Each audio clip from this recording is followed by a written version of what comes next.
Yo, greetings friends, greetings brothers and sisters. My name is Bobby Wine right here alongside my brother Nubian. Yeah. Now, it's unfortunate. We regret to inform you that following all the challenges that we've been having from being detained at the airport for 12 hours to being questioned, and then ultimately being released after a lot of pressure, we regret to inform you that the authorities in Dubai have called the proprietor of this place and ordered that they cancel our show. Right now we are in Dubai. This place is called Wanderers Sports Club. We were going to have a big show here today. Hundreds of people have flown in from nearby places, from Qatar, from Bahrain, from many other places to come and support the cause. We are not here for business. We are not here to make money. We are here to support fellow Ugandans, fellow Africans. Hundreds, in fact, some say thousands of our people are stuck here. They are in detention centers, and all the authorities are asking for is for a return ticket back home. We have been reaching out to the authorities in Uganda to return Ugandans, and also reaching out to other African countries to repatriate our people who are facing racial segregation, who are facing all manner of oppression and dehumanization. It's very unfortunate that the authorities have cancelled this concert, and the information we have is that the influence has come from the Ugandan embassy here in Dubai. Now, after the government of Uganda refusing deliberately to bring back our sisters and brothers that are stuck here and in other Arab countries, we decided to organize this concert. As you can see, this is a very huge venue. Here today, we were going to be able, in the next 4 or 5 hours, we were going to be able to raise money enough to bring back home at least 400 of our brothers and sisters. It's unfortunate that the regime in Uganda, the government of Uganda, through the Ugandan embassy, has been fighting this effort. Now, the embassy of Uganda is supposed to mind the welfare of Ugandans. It's supposed to make sure Ugandans live in dignity wherever they are. They failed in that. You remember that in the wake of the COVID-19 pandemic, Ugandans and many other Africans were facing racial segregation in China, and they were not coming back home. While many countries, many African countries were, repatriating their people, Ugandans got stuck in China. Myself, together with other Pan-African businessmen and leaders across the world, particularly in the United States, offered to charter a plane to bring back our people. All we needed is landing space. The government of Uganda refused to give us landing space. They blocked us from landing our people back home, and our people are still stuck there. Today, the government of Uganda has done the same. I think it's a shame. It's a shame that the people that rule over us back home, not only care less about the well-being of our people, but actually are the proponents of the oppression of our people. It's very sad, very, very sad. I'm here in Dubai. Brother Nubian is here in Dubai. Many people flew in. Some actually had wanted to come here and buy some tickets. There's a brother that came from Qatar that was on the same plane with me that came in to support. There's another brother that just came from Nairobi and he wanted to watch us perform because we are banned from performing back home. But we came here to use our talent to help our brothers and sisters. Unfortunately, we are blocked again. Now, to you, the people in Uganda, whatever you can do that is not blockable. Please don't give up on the efforts of bringing our people home. These are our brothers, these are our sisters. Do not give up on bringing back our people. Banange, tuli wano Dubai, ninena kubategeza show jetwabadde tuorganize okunganya sente sobola okomyawo baganda baffe ebikumi n'ebikumi abali wano abasiranidde wano tebalina mulimu bali mukomera mu detention center nga government ya wano kyebagaza kyokka etiketi bazayo waka.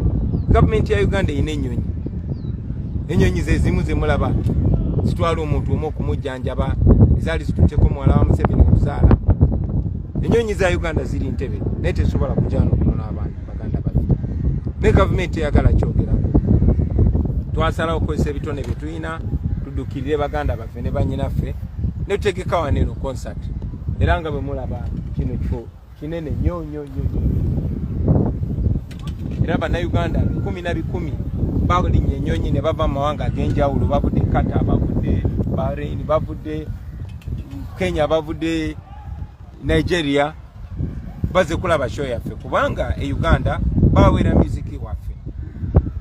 Tickets nyingi nnyo ezatundiddwa nenda nyingi zibadde zigenda kugulibwa wano ekine kifo wagendawo abantu nga 3,000. Olunaku lwa leero musawa 4 oba 5 ezidako tubadde tugenda kusobola okukunganya sente ezikomyawo ekitono nnyo bannayuganda 4,000 kyanaku nti show eno bagisazizaamu tikyatandise leero. Mujjukira nti covid bwe yaliwo bannayuganda baali babonaabonere China nga babasosola mu langi nga kyebaagala kyokka bakomyawo waka. Abo abalina Oluganda Museveni bo babakomyawo. Ffe bazinkulu buse ne tusiranirayo nakwatagana ne baddugavu bannaffe abaagala ensi yaabwe abaagala baddugavu bannaabwe mu America n'ebitundu ebirala byonna ne batupangisiza ennyonyi yabwereere nga bo kye baagala just government ya Uganda ekkirize ennyonyi eyo erandinge ku kisaawe ky'Entebbe ekomyewo baganda baffe. Government ya Uganda yagaana ennyonyi eyo kulandinga kubanga ze nalingireese baganda baffe ne basiranirayo. Olunaku lwa leero mwena mulaba baganda baffe babasalamu ensigo zaabwe, babasalamu ebitundu byabwe by'omunda, babatulugunya olwa langi yaabwe. Nze olunaku lwa leero bansibye nasuze ndi musibe era namaze essaawa 4 nga bansibidde mu kihoolo ku airport ewali abantu be bagenda okuzza ewaabwe. Manyi bwe kifiiringa maademu abalundi abe Cameroon bambi baduka vanaffe abaduka mu nsi zaabwe nga banoonya green pastures nga banoonya obulamu. Bangi bali omwo abamu batandise n'ogwedda lukuba tebalina ssuubi nange gye bansibidde n'endaba ku mbeera gye bayitamu. Bansibye n'ekiwandikako ku Twitter booli awo ne beebuuza abakulu ababasinga ne balagira bante njagala okwebaza gavumenti ya wano kubanga abakulu baze ne banonayo ne baneetondera n'okuneetondera ne banzikiriza n'enyigira mu ggwanga lino era mbadde nnyina essuubi olunaku lwa leero waaki tugenda kusobola okusaaka ettafaali lyaffe ttono nga tujjayo baganda baffe eno nga tubazaayo ewaka.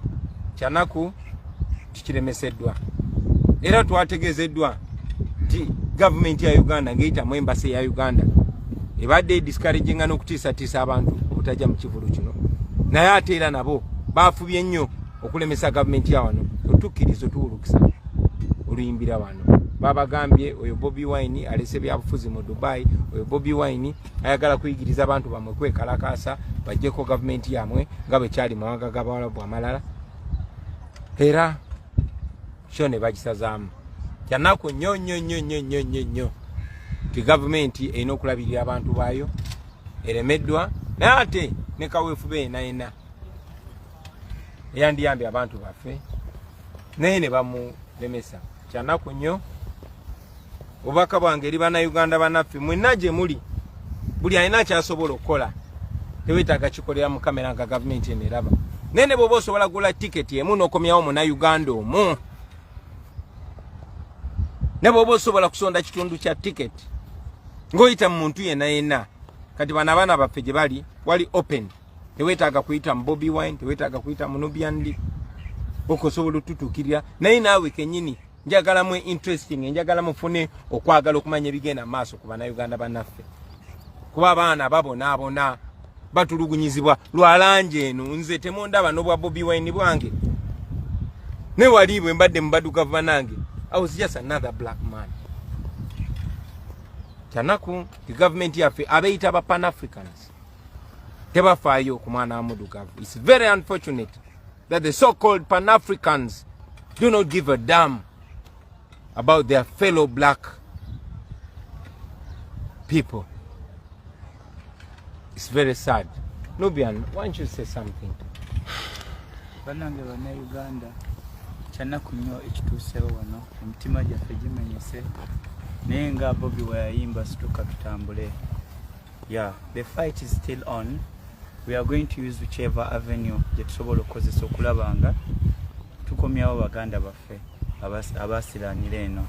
Kyanaku nnyo nti ne twabadde tujja twasanze hundreds of young girls nga basimbye ennyiriri ku airport bali mbaleeta mu zino ensi naye nga mu zino ensi babaleeta kuba harvestinga mu organizi zaabwe muze mubiraba sitole muze muziwulira babajjamu ensigo ne bakujjamu kyonna kye baagala bo bajjanjaba abantu baabwe naye nga ani afunamu Museveni n'abantu be n'ebyo organizations ze bawa license okuleeta abantu baganda baffe eno tibawulidde emisango mingi nnyo egivuddeyo naye gavumenti teyinterestingangako kukola investigation ku zino organizations. So kiraga nti noffe nga bannayuganda tuli ku lwaffe era tuleke kwesiga gavumenti tetwagala Museveni n'abantu be tebatwagala kiringa nga abagamba nti bo balina ensi yaabwe endala naye ng'ensi zonna zonna endala zikolerera abantu baabwe ensi zonna zonna endala ziyisa eggwanga lyabwe nga owaka waabwe ekirungi kyonna kye balaba ewalala baba baagala bakiteeke waabwe enguudo ennungi amasannyalaze buli wamu kyewunyisa nti tukyafumbira nakunku ensi engagga ennyo emiti bagisazeewo olw'okubanga ki bana basajja tebafa ku munnayuganda. So mwe bannayuganda bakyali eyo abalowooza nti no gavumenti ebalimu mbasaasidde era nsaasira nnyo omuvubuka yenna gwe akyawagira gavumenti eno. Omuntu yenna awagira gavumenti eno owagira okunyigirizibwa kwa bannayuganda. So fenna nga bannayuganda twebereremu tukimanyi nti kyonna kijja kuggwa kubanga tuli basabi tukkiriza mu Katonda oyo omu yekka era nga naffe tumanyi nti tulina okwebereramu nga bagamba lubala mbeere na n'embiro kwentadde. So tetukirekera Katonda yekka bannange munansonyiwa ndi munubbi naye kasita mwe mukitegeera bana eno tusaagamu naye ng'ensonga eno eri very very serious. Emitima gitumenyese nnyo naye bannayuganda mumanye timuli ku lwammwe bwe muba nga mukyalina abasajja abo abatabaagala omuntu yenna ne bwayagala bakolera ki kijja kulemesebwa kuba twayimbiranga ssente twatone kinugana maloboozi n'ebigambo byetuyimba tetwabigula so bwe twagala tukikole naffe tuteekeko ekatafaali akatini naye bannayuganda bannaffe mwe abatulaba abali mu makomera mwe abali mu biyumba tuli wano Dubai tuli bannayuganda we are Ugandans